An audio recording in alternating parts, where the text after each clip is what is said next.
የዓለምን ማህበረሰብ ያስደነገጠ አንድ ዜና ከወደ ሩሲያ ተሰምቷል።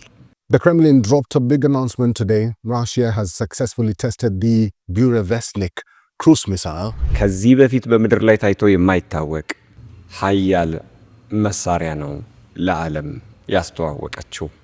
ቻይና የአደባባይ ወታደራዊ ትርኢት አሳይታለች። ሩሲያ፣ ቻይና፣ ቱርክ፣ ኢራን፣ ማጎግ የዛሬዋ ሩሲያ፣ ማዴ ደግሞ የፋርስ ወይም የዛሬዋ ኢራን የዘር ግንድ መነሻ። በትንቢተ ሕዝቅኤል ምዕራፍ 38 ላይ ደግሞ እስራኤልን ለማውደም በጥፋት እንደሚገለጡ ድናቂው ነገር ኢትዮጵያም ውስጥ ይህ መንፈስ የሚነካቸው ዜጎች እንዳሉ ትንቢቱ መናገሩ ነው።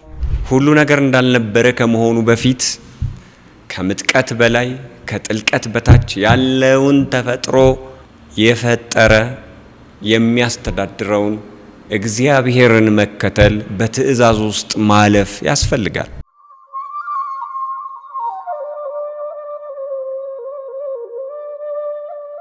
ጉዞ ወደ ቅድስት ሀገር ኢየሩሳሌም። ተወለደ ጌታ ተወለደ። ጉዟችን እንደ እስራኤል ዘሥጋ በጆርዳን በኩል ወደ እስራኤል ይሆናል። እንደ ሕዝብ እስራኤል ቀይ ባህርን እንሻገራለን። በአካባ ደሴት ላይም እናድራለን። በአስደናቂው የፔትራ ፍልፍል ዓለት ውስጥም እናልፋለን። ከጭንጫ ዓለት ላይ ከፈለቀው ከሙሴ ምንጭ በረከትን እንሳተፋለን። እንደ ኢያሱ በዝማሬና በእልልታ ኢያሪኮ ከተማ እንገባለን። እንደ ሊቀ ነቢያት ሙሴ በናባው ተራራ ላይ ሆነን የተስፋይቱ ምድር እንመለከታለን። እንደ ነቢዩ ኤልያስም ዮርዳኖስን ባህር እንሻገራለን። እንደ ነቢያቱ እንደ ኢያሱና እንደ ካሌብ በዝማሬና በእልልታ ወደ ኢያሪኮ ከተማ እንገባለን። እንኳን ለብርሃነ ልደቱ በሰላም አደረሳችሁ። ተወለደ ጌታ የዘንድሮው የጌታ ልደትን በዓል በልዩ ሁኔታ በቦታው እናከብራለን። ከዋዜማው ጀምሮ በቤተልሔም በኤፍራታ አደባባይ ምስጋናው እንደ ወንዝ ይፈሳል። ከሊቀ ጳጳሱ ከብዙ ክርስቲያኖች ጋር አብሮ በመሆን በልዩ ልዩ መንፈሳዊ ዝግጅት በዝማሬ ደምቀን እናከብራለን። ከበዓሉ በተጨማሪ በመላ እስራኤል የሚገኙ ቅዱሳን መካናትን እየጎበኘን እየተሳለምን በረከትን እናፍሳለን። ከሊቶስጥራ እስከ ጎልጎታ ጌታችን መከራ ሕማሙን የተቀበለበትን 14ቱን ምዕራፎችን እመቤታችን የተገነዘችበት ጽርሐ ጽዮንን የተቀበረችበት ጌቴሰማኔን ጌታችን ምስጢረ ምጽአቱን ያስተማረበትን ሐዋርያት እያዩት በ40ኛው ቀን ያረገበትን ታላቁን ጸሎት አባታችን ሆይ ያስተማረበትን ደብረ ዘይትን እናያለን። ፈጣሪ በፍጡር የተጠመቀበትን ዮርዳኖስን፣ ብርሃነ መለኮቱን የገለጸበትን ደብረ ታቦርን፣ ውሃ ወደ ወይን የተቀየረበትን ቃና ዘገሊላን እንዲሁም በርካታ መካነ ቅዱሳንን እየጎበኘን እየተሳለምን በረከት እየተጎናጸፍን 10 ቀናትን በእስራኤልና በጆርዳን እናሳልፋለን። ከኛ ጋር ለመጓዝ የፈለጋችሁ በሙሉ ሁላችሁም ከስክሪኑ በታች በሚሄዱት ስልኮች እየደወላችሁ ከወዲሁ እንድትመዘገቡ መንፈሳዊ ጥሪያችንን እናቀርብላችኋለን። ልዩነታችን መንፈሳዊነታችን። ኤላ ኮቴትና ቋንቋይነሽ ሚዲያ በጋራ ያዘጋጁት መንፈሳዊ ጉዞ ወደ ኢየሩሳሌም።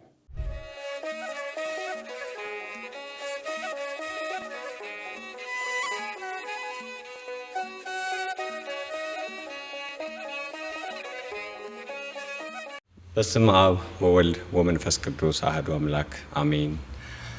የተወደዳችሁ የወርቅ ዘንግ ሚዲያ ተከታታዮች እንደምን ከረማችሁ?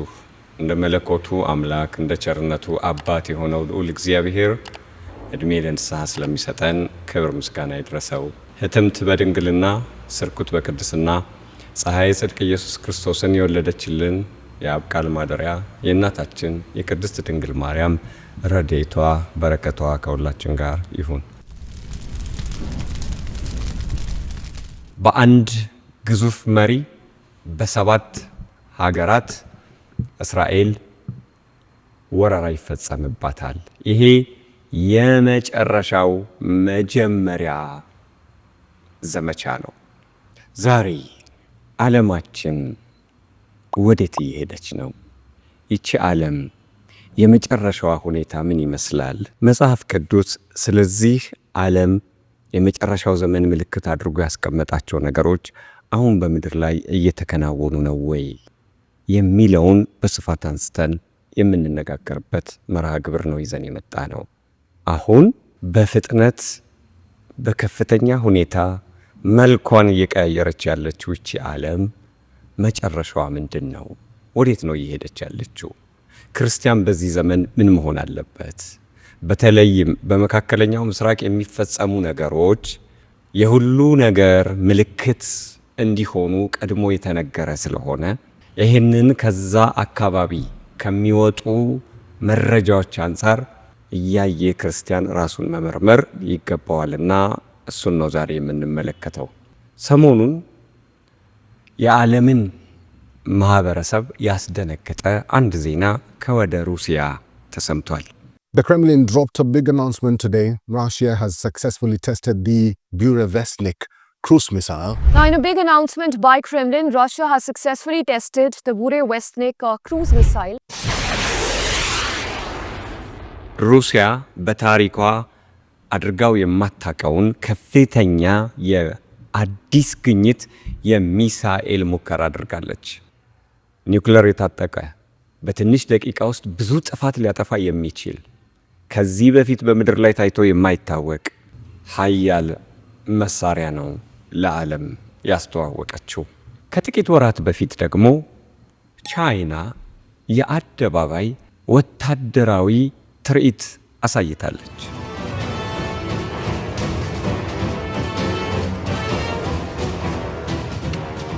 እሷም አለኝ የምትላቸውን የረቀቁ መሳሪያዎች የዓለም ይወቅልኝ ብላ በቀጥታ ስርጭት ለዓለም ገሃድ አድርጋለች።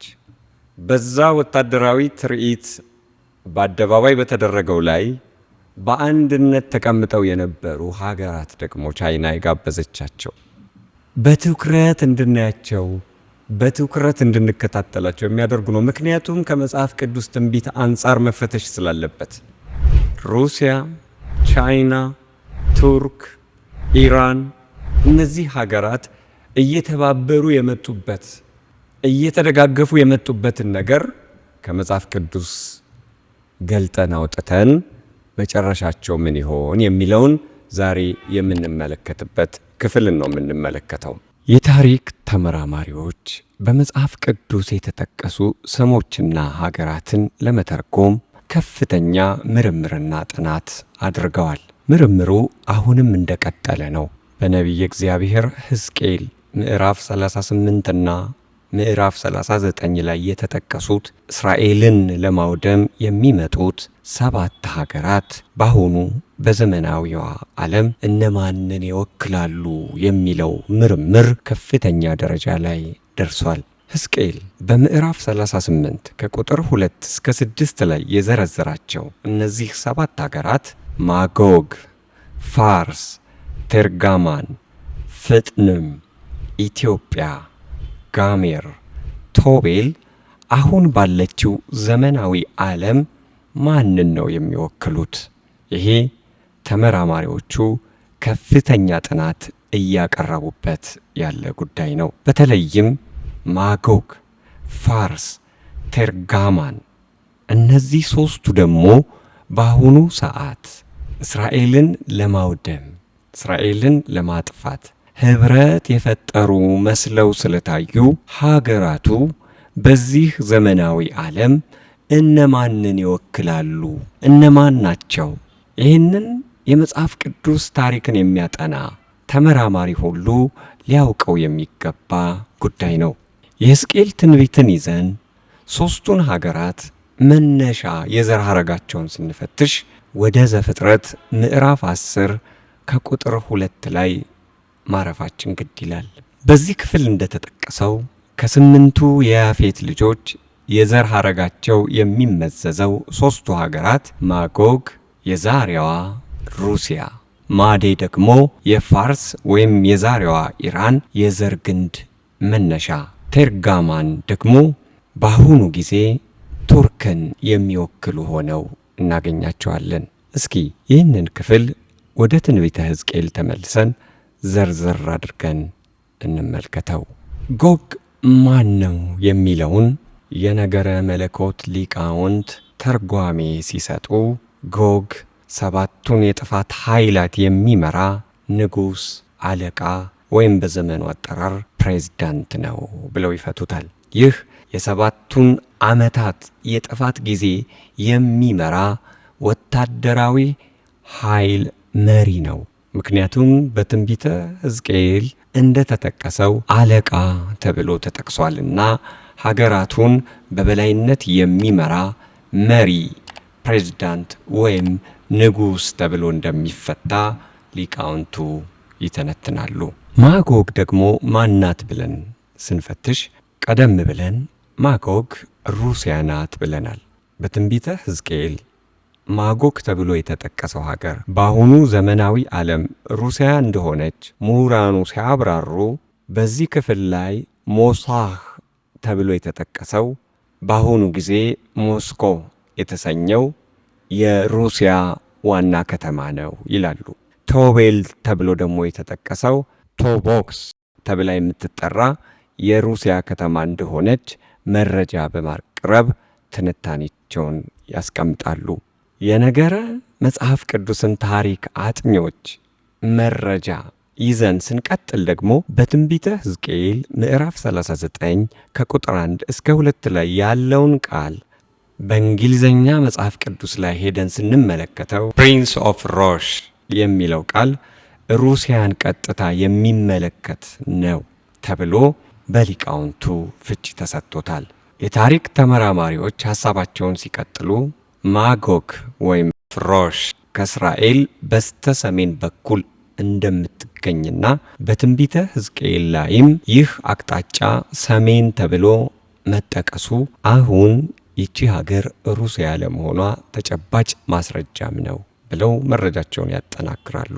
እንደምንመለከተው ከኢየሩሳሌም ቀጥታ ወደ መጨረሻው ክፍል ስንሄድ ሰሜን ጫፍ ላይ የምናገኛት ሩሲያን ሆና እናገኛታለን።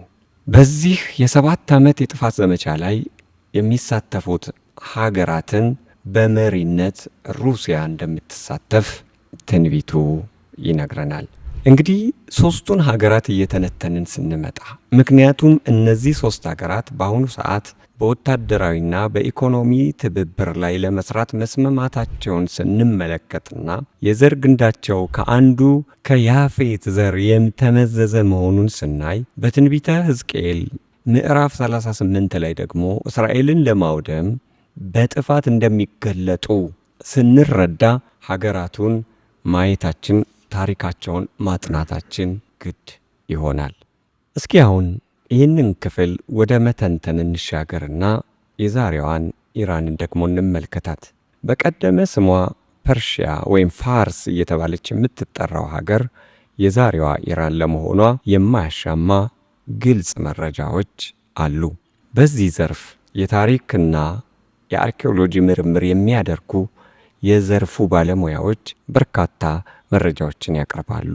እስኪ ከመጽሐፍ ቅዱስ ትንሽ ኢራንን እንቃኛት። ኢራን ራሷን በወታደራዊ ኃይል አጠናክራ ግዙፍ ኃይል የገነባችው መነሻዋ ይህ እንደሆነ በርካታ የነገረ ሃይማኖት ታሪክን የሚያጠኑ ሊቃውንት ይናገራሉ። በ1979 ስልጣን ላይ የወጣው የአያቶላ ሆሚኒ መንግስት ከ1,200,000 በላይ የሰለጠነ ወታደራዊ ኃይል የገነባው እጅግ ሀገር አቋራጭ ዘመናዊ ሚሳኤሎችን የታጠቀው ኒውክለር ለመታጠቅ እየተፋጠነ ያለው የእስራኤል አጋዥ ናት ብሎ የመደባትን አሜሪካንና ራሷን እስራኤልን ለመገዳደር ነው።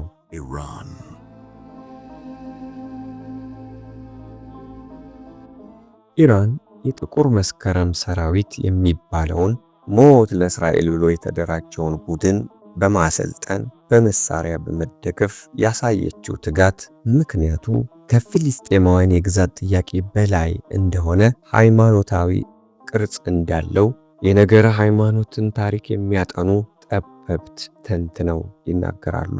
የመለኮት ቃል የሆነው መጽሐፍ ቅዱስ ኢራንን በተመለከተ ከብዙ ሺህ ዓመታት በፊት የገለጠው ትንቢት አሁን መታየት የጀመረ ይመስላል። ነቢይ እግዚአብሔር ዳንኤል በምዕራፍ 11 ላይ በጥንት ስሟ ፋርስ በዛሬ ስሟ ኢራን ወደ እስራኤል ለጥፋት ለበጎም ሥራ የሚገቡ 4 ነገሥታቶች እንዳሏት የራቀውን አቅርቦ ተናግሯል። ይህንን ትንቢት ስንተረጉመው ገለጥ እያረግን ስናየው ሁለቱ በበጎ ሥራ የተገለጡ ለእስራኤል ሕዝብ መልካም ሰርተው ያለፉ ደማቅ ታሪክ የጻፉ ሆነው እናያቸዋለን። ሕዝበ እስራኤል ከጨካኙ የባቢሎን አገዛዝ ነፃ እንዲወጡ ነፃ አውጪ ሆኖ የተገለጠው ንጉሥ ቂሮስ ኢራናዊ ነበረ።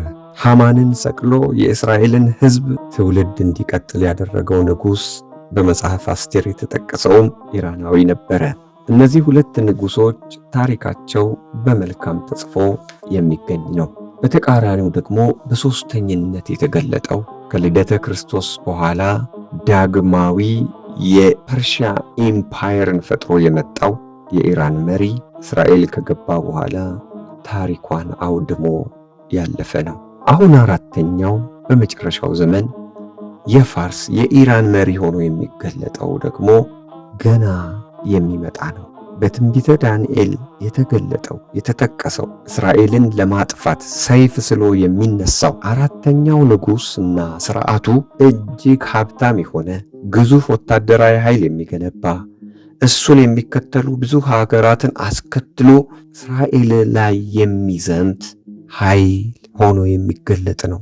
እንደ ቀደመው የፋርስ ኢምፓየር ግሪክ ድረስ ለማስከበር እንደገባው አሁንም ይሄ 4ኛው በዘመናችን የተገለጠው ራሱን የሚያደራጅ ኃይለኛ ሆኖ የሚመጣ ነው።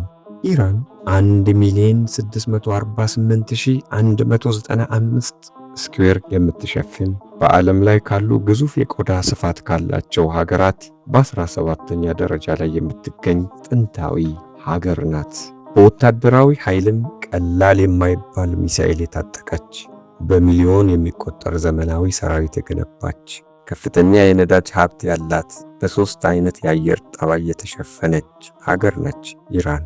በተለይ በረሃማው የኢራን ክፍል በዓለም ከፍተኛ ሙቀት ካላቸው የዓለማችን አካባቢዎች ግንባር ቀደሙ ነው።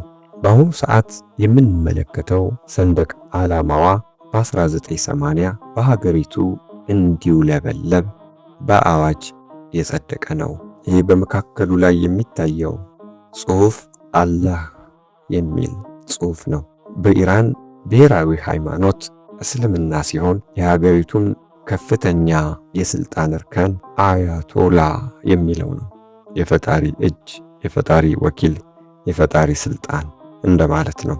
ለዚህም ነው መንፈሳዊው መሪ አያቶላ ተብለው የሚጠሩት። የኢራንን በዚህ ሁኔታ ተንትነን ከተመለከትን በቀደመ ታሪኳ አንቶሊያ ተብላ የምትታወቀውን ተርጋሜን ተብላ በመጽሐፍ ቅዱስ የተጠቀሰችውን የዘመናዊቷ ቱርክን ደግሞ ቀጥለን እንመልከት። በዮሐንስ ራእይ የተጠቀሱት የ7ቱ አብያተ ክርስቲያናት መገኛ ነበረች የዛሬዋ ቱርክ። መጽሐፍ ቅዱስን በጥልቀት የሚያጠና ሰው ይቺ ሀገር የጨለማው ኃይል ቁልፍ የተቀመጠባት ሀገር መሆኗን መረዳት አያዳግተውም። በራእየ ዮሐንስ ላይ እንደተጠቀሰው የሰይጣን ዙፋን የተዘረጋባት ሀገር ተብላ ተቀምጣለች። ቱርክ በቀደመ ታሪኳ በከፍተኛ ደረጃ እስራኤልን ካወደሙ ሀገራት አንዷ ናት። በተለይ ሀገሪቱ ገናና በነበረችበት በኦቶማን ቱርክ ዘመን በእስራኤል ላይ ያደረሰችው ጥፋት እንዲህ በቀላሉ የሚተረክ አይደለም። ታዲያ እነዚህ 3 ሀገራት በአሁኑ ሰዓት በጋራ በወታደራዊና በኢኮኖሚያዊ ጉዳዮች ላይ ስምምነት ማድረጋቸው ሕዝቅኤል ከብዙ ሺህ ዓመታት በፊት የተናገረው ትንቢት በራችን ላይ መቆሙን እንድናስተውል ያደርገናል። በዘፍጥረት 10 ላይ የዘር ግንዳቸው መነሻ የሆነው የያፌት ልጆች ተባብረው እስራኤልን ለማውደም ወደ እስራኤል እንደሚዘምቱ ቀድሞ በኮቦር ወንዝ ሰማይ ተከፍቶለት ከብዙ ዘመን በፊት ሕዝቅኤል ነገረን። እነዚህን ሀገራት ከሚተባበሩና ከነዚህ ሀገራት ጋር ደግሞ ህብረት ከሚፈጥሩት ሀገራት አንዷ የኛው ሀገር ኢትዮጵያ መሆኗ በእውነት የሚያስደነግጥ ነው። የፋርስ መንፈስ በብዙ ሀገር ይሰራጫል። የፋርስ መንፈስ ብዙ ሀገራትን ይነካል።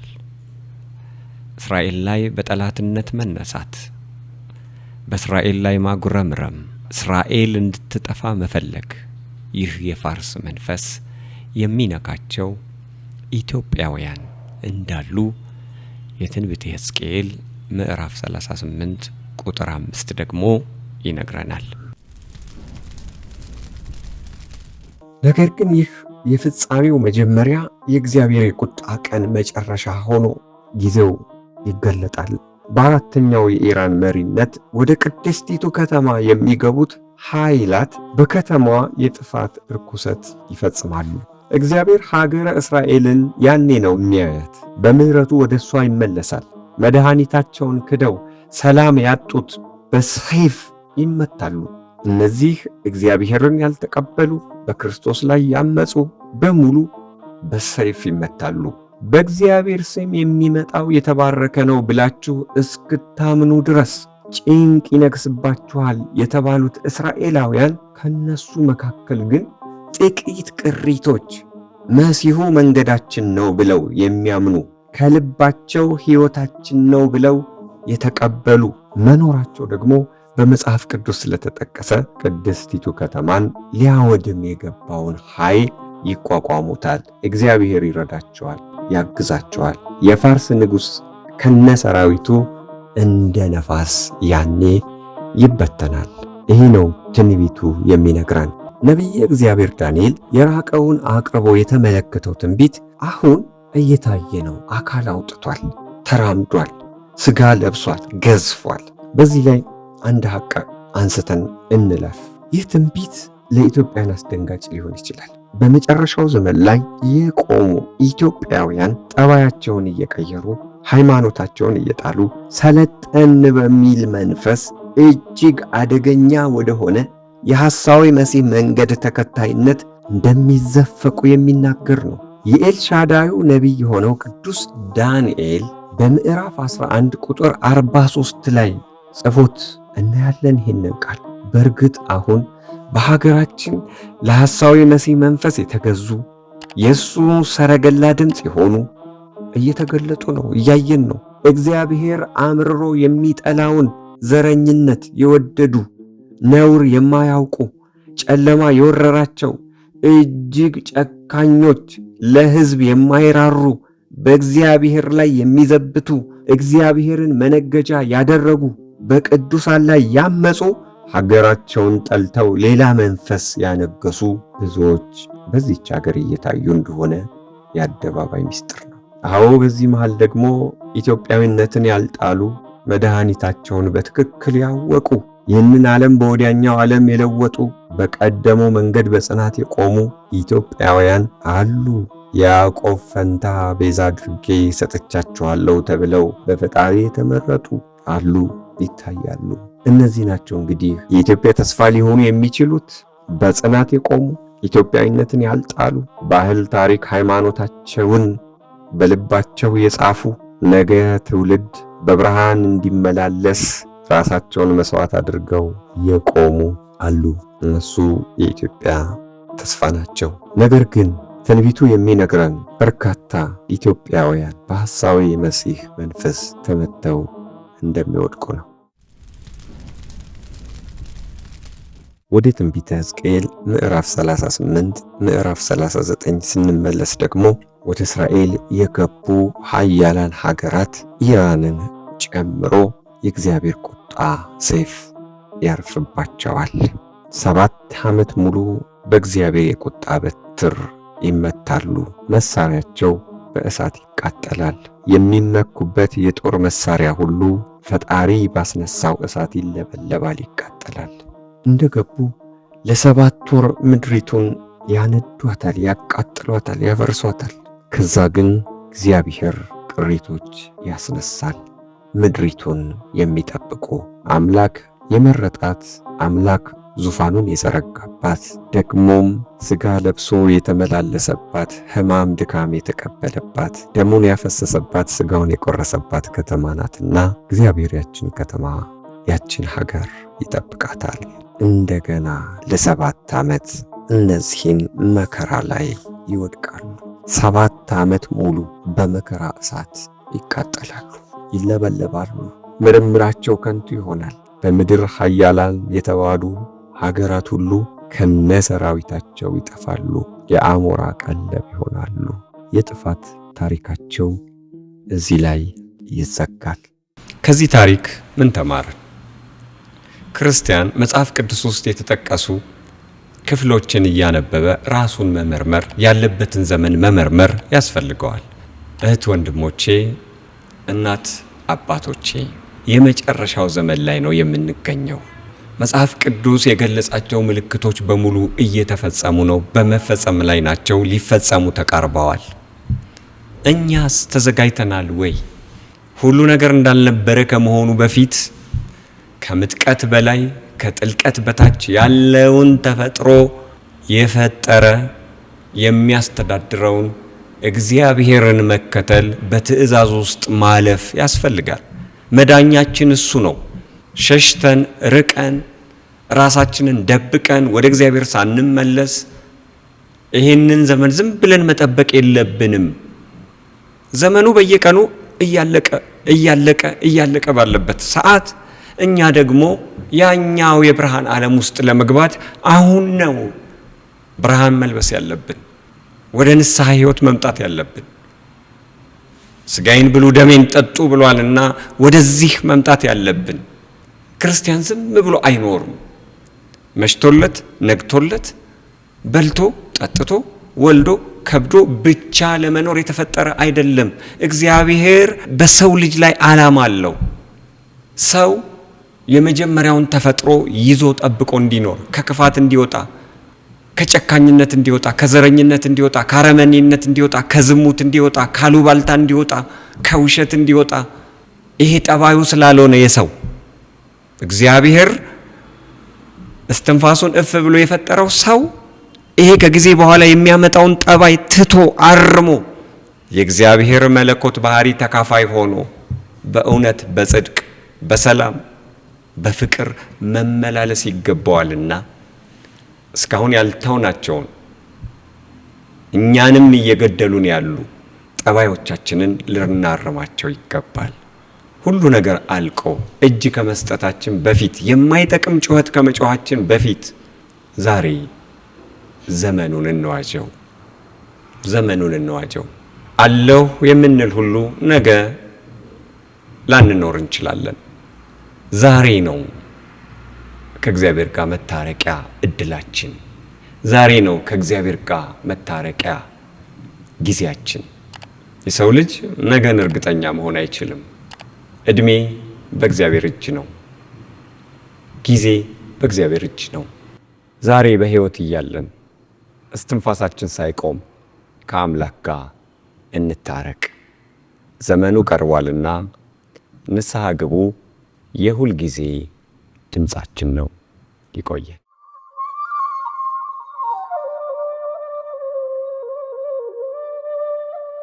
ጉዞ ወደ ቅድስት ሀገር ኢየሩሳሌም። ተወለደ ጌታ ተወለደ። ጉዟችን እንደ እስራኤል ዘሥጋ በጆርዳን በኩል ወደ እስራኤል ይሆናል። እንደ ሕዝበ እስራኤል ቀይ ባህርን እንሻገራለን። በአካባ ደሴት ላይም እናድራለን። በአስደናቂው የፔትራ ፍልፍል ዓለት ውስጥም እናልፋለን። ከጭንጫ ዓለት ላይ ከፈለቀው ከሙሴ ምንጭ በረከትን እንሳተፋለን። እንደ ኢያሱ በዝማሬና በእልልታ ኢያሪኮ ከተማ እንገባለን። እንደ ሊቀ ነቢያት ሙሴ በናባው ተራራ ላይ ሆነን የተስፋይቱ ምድር እንመለከታለን። እንደ ነቢዩ ኤልያስም ዮርዳኖስን ባህር እንሻገራለን። እንደ ነቢያቱ እንደ ኢያሱና እንደ ካሌብ በዝማሬና በእልልታ ወደ ኢያሪኮ ከተማ እንገባለን። እንኳን ለብርሃነ ልደቱ በሰላም አደረሳችሁ። ተወለደ ጌታ የዘንድሮው የጌታ ልደትን በዓል በልዩ ሁኔታ በቦታው እናከብራለን። ከዋዜማው ጀምሮ በቤተልሔም በኤፍራታ አደባባይ ምስጋናው እንደ ወንዝ ይፈሳል። ከሊቀ ጳጳሱ ከብዙ ክርስቲያኖች ጋር አብሮ በመሆን በልዩ ልዩ መንፈሳዊ ዝግጅት በዝማሬ ደምቀን እናከብራለን። ከበዓሉ በተጨማሪ በመላ እስራኤል የሚገኙ ቅዱሳን መካናትን እየጎበኘን እየተሳለም በረከትን እናፍሳለን። ከሊቶስጥራ እስከ ጎልጎታ ጌታችን መከራ ሕማሙን የተቀበለበትን 14ቱን ምዕራፎችን እመቤታችን የተገነዘችበት ጽርሐ ጽዮንን የተቀበረችበት ጌቴሰማኔን ጌታችን ምስጢረ ምጽአቱን ያስተማረበትን ሐዋርያት እያዩት በ40ኛው ቀን ያረገበትን ታላቁን ጸሎት አባታችን ሆይ ያስተማረበትን ደብረ ዘይትን እናያለን። ፈጣሪ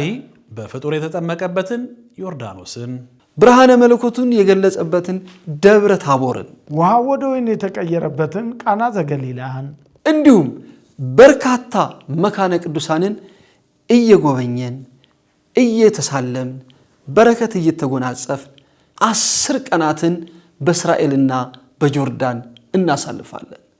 ከኛ ጋር ለመጓዝ የፈለጋችሁ በሙሉ ሁላችሁም ከስክሪኑ በታች በሚሄዱት ስልኮች እየደወላችሁ ከወዲሁ እንድትመዘገቡ መንፈሳዊ ጥሪያችንን እናቀርብላችኋለን። ልዩነታችን መንፈሳዊነታችን። ኤላ ኮቴትና ቋንቋይነሽ ሚዲያ በጋራ ያዘጋጁት መንፈሳዊ ጉዞ ወደ ኢየሩሳሌም